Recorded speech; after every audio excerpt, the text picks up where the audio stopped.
American Gold. Hello, fun lovers. Welcome to the second half of the classic countdown show, American Gold. And if you're a Beatlemaniac like I am, I believe you'll find it was worth the wait. I'm Dick Bartley, and 40 years ago this weekend, popular music was changed forever by the appearance of four young Englishmen, the Beatles, on the very popular and influential Ed Sullivan Show.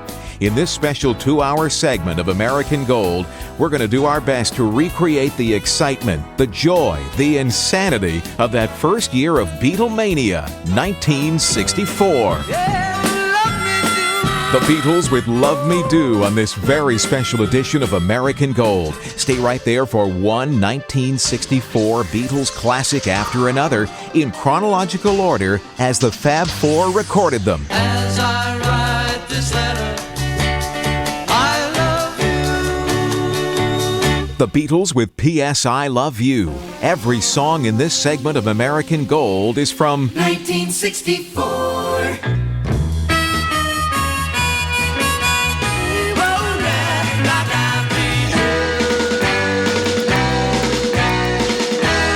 Please Please Me, John, Paul, George, and Ringo on American Gold. Hi, welcome to the Classic Countdown and our special tribute to the 40th anniversary of Beatlemania. I'm Dick Bartley, proud to be joined by author and veteran Philadelphia broadcast journalist Larry Kane. Larry's just written a book called Ticket to Ride, an insider's account of the Beatles' 1964 North American concert tour that changed the world, published by Running Press. Larry was the only American journalist to accompany the Fab Four on their entire 1964 and 1965 U.S. concert tours. And at first, he kind of wondered, what the heck am I doing here? Well, in the beginning, when I started traveling with them, I never knew that it was going to be so epic, so astounding, so majestic, so huge. I thought, what is a newsman who covers murders, mayhem, politics, and corruption doing traveling with a band? And there I was, a lack of vision, never knowing what I would be experiencing.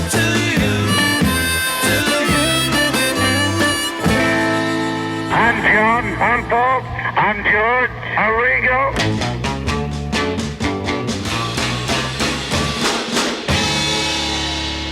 Dick Bartley, American Gold. The Beatles with There's a Place on American Gold. Derek Taylor was the press secretary and spokesman for the Fab Four during those early years and was witness to the unprecedented historical nature of the fans' reaction to John, Paul, George, and Ringo. They've all seen crowds before, but what they've never seen is a Beatle crowd. This is the biggest thing that's ever happened. It's like nothing before. It's not like Presley, it's not like Sinatra, it's not like the late President Kennedy. It's the Beatles, and they are without precedent. She loves you, yeah, yeah, yeah. Ja, sprechen Sie Deutsch? Sie liebt mich, yeah, yeah, yeah,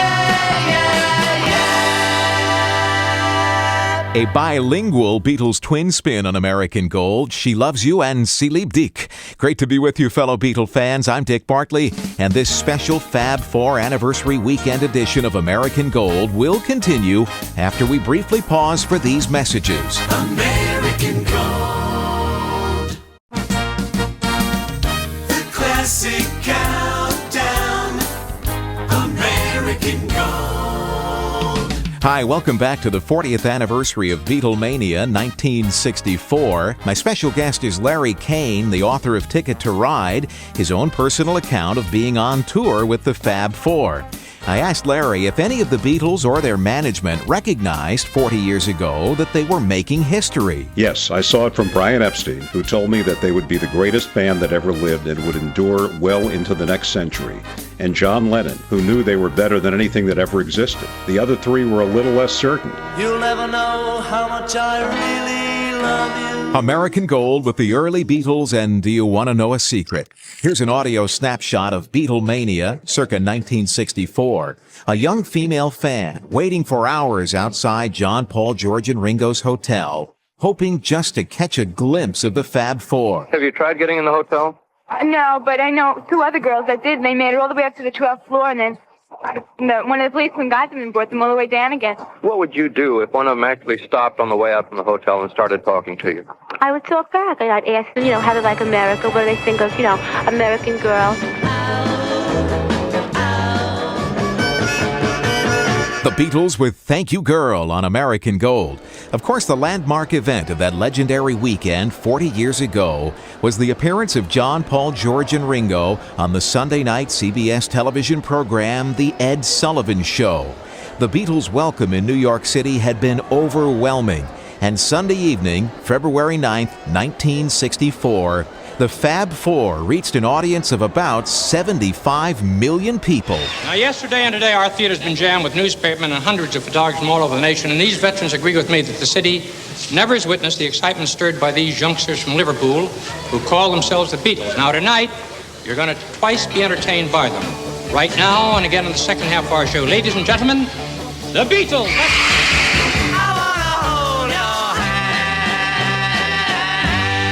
American Gold with the Beatles' first #1 record in America, I Want to Hold Your Hand. Journalist Larry Kane was with the Fab Four at every single concert stop during the 1964 and 1965 tours. And I asked Larry to characterize a typical concert by the Beatles. I think 10 songs was about what they could take and what the audience could take. There was very little chatter in between the songs. They usually began with a hard rock song, sometimes I Want to Hold Your Hand. They ended with a hard rock song, Dizzy Miss Lizzy. It could have been Twist and Shout. In the middle, there was a repertoire of their great 1964 songs. Love Me Do, Please Please Me, and the great song that really turned on people more than any other song they ever performed in public was I Saw Her Standing There. American Gold and some great early rock and roll by the Beatles, I Saw Her Standing There. At every stop the Fab Four made during their visits to America, there was a press conference or a promotional appearance or a photo op or a local disc jockey trying to get some exclusive comments from the lads for his radio show.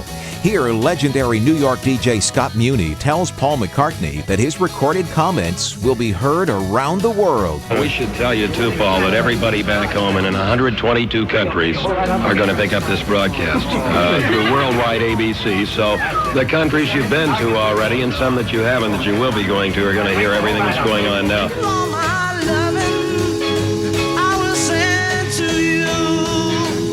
The Beatles with All My Lovin' on American Gold. Glad you could join me for this very special Fab Four edition of the Classic Countdown Show. I'm Dick Bartley. We'll let you catch your breath for a moment, and then more of John, Paul, George, and Ringo, 1964. American Gold. American Gold. Welcome back to our 40th anniversary Beatles celebration. My special guest is broadcast journalist Larry Kane, the author of Ticket to Ride, the definitive account of the Fab Four's 1964 and 65 North American concert tours. I asked Larry for his opinion on how the Beatles were different from and superior to the other pop music acts of the day. Well, they were so different because of their range. I mean, some people had hard rock and others had melodies. They had everything. They had the hard rock. The really cutting-edge rock. They had Yesterday and Michelle and the greatest assemblage of a variety of music than any group had ever performed in the history of recorded music. There was also one other thing. On stage, they replicated the recorded sound so dramatically that it was hard to believe that any group, all four people, could get there and do that without all that production and all that, the bells and whistles of the day. It won't be long, yeah. John, Paul, George, and Ringo, It Won't Be Long on American Gold. The Quizman is coming up in a moment, but first a glimpse of one of the Beatles' joyful, raucous 1964 press conferences. The boys here are asked if they're millionaires yet as a result of their newfound fame and success. No, that's another lousy room. I wish we were. Brian Epstein a millionaire. No, even he's not one, poor fellow. Where does all the money go? Well, a lot of it goes to Her Majesty. She's a millionaire.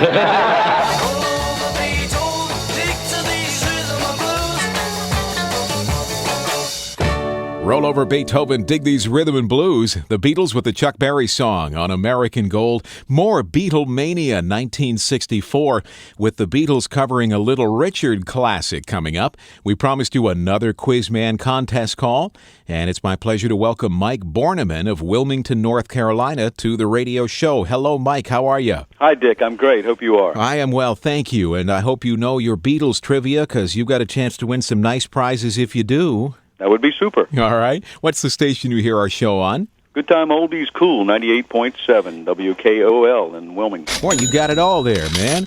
All right, so 2 rounds of Beatles Fab Four trivia. In the first round of the competition here, you're playing for the very best of the Beach Boys, The Sounds of Summer. 30 classics from America's band, the most ever on one CD, and that is courtesy of Capitol. So good luck, sir. It's Beatles True and False in the first round. The Beatles once had all 10 single records in the U.S. Top 10 in the Billboard chart. Is that true or false? False. Good for you. They had the top 5 in April of 1964, but never had all of the top 10. No one ever has, no one ever will. So good job, man. You won the Beach Boys CD. That's great. Thanks. Let's go to the bonus round and a chance to win a copy of For the Record, the rock and roll trivia board game. And there are 2 versions, so if you get this question right, you'll have to pick either the 50s, 60s, 70s version of that game or the 80s, 90s music version. And we're doing Beatles multiple choice here in the bonus round. Can you tell me who was the second Beatle to get married after John Lennon?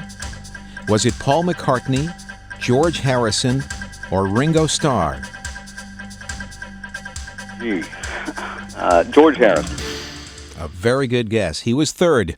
It was Ringo, who was married to Maureen Cox in January, I believe it was, of 1965, and John had been married earlier. Well, you've won this fabulous Beach Boys CD, and you did a great job. Thanks for being on with the Quizman, Mike. Thanks, Dick. Enjoy your show. Thank you, sir. Mike Borneman in Wilmington, North Carolina. If you'd like to challenge the Quizman, I'm easy to find on the web. Surf on by dickbartley.com. Click on the Quizman question mark logo in the middle of the jukebox on the homepage there. Fill out the short form and look out. Soon I hope it's you and the Quizman right here on American Gold. And now, back to the Beatlemania. I'm gonna tell Aunt Mary, yeah, we'll have some fun tonight. Paul McCartney and the Beatles rocking out with Little Richard's Long Tall Sally, a Fab Four concert favorite. Hello, this is George Harrison, and if you want a good story on the Beatles, stay tuned to this station. Indeed, we'll be right back with more of American Gold's Chronicle of Beatlemania 1964 after this timeout. American Gold. American Gold. Hi, welcome back to our special tribute to the best of the Beatles, 1964. Throughout their early days, the Fab Four gave credit to their many musical influences, from Elvis Presley to Chuck Berry, Little Richard to the Everly Brothers, Carl Perkins to Larry Williams, and even to the then brand new Tamla Motown sound.